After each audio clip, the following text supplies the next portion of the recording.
customers. Your proposed projects, such as the rural telephony project, will surely complement our economic diversification and financial inclusion programs by connecting the producers based in rural areas to consumers located in our major towns and cities.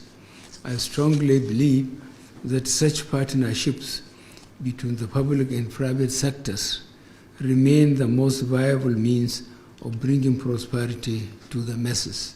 Nigeria is Africa's largest telecommunications market. We are also MTN's largest market.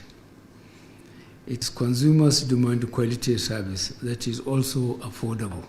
Our hope is for operators like MTN to continue to focus on delivering quality service at reasonable prices.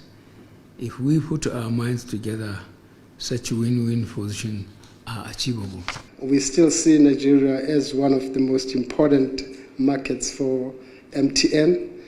And in fact, we would want to grow Nigerian participation in ownership in MTN. We're equally committed to ensure that we support and drive financial inclusion through a host of measures that we are currently undertaking.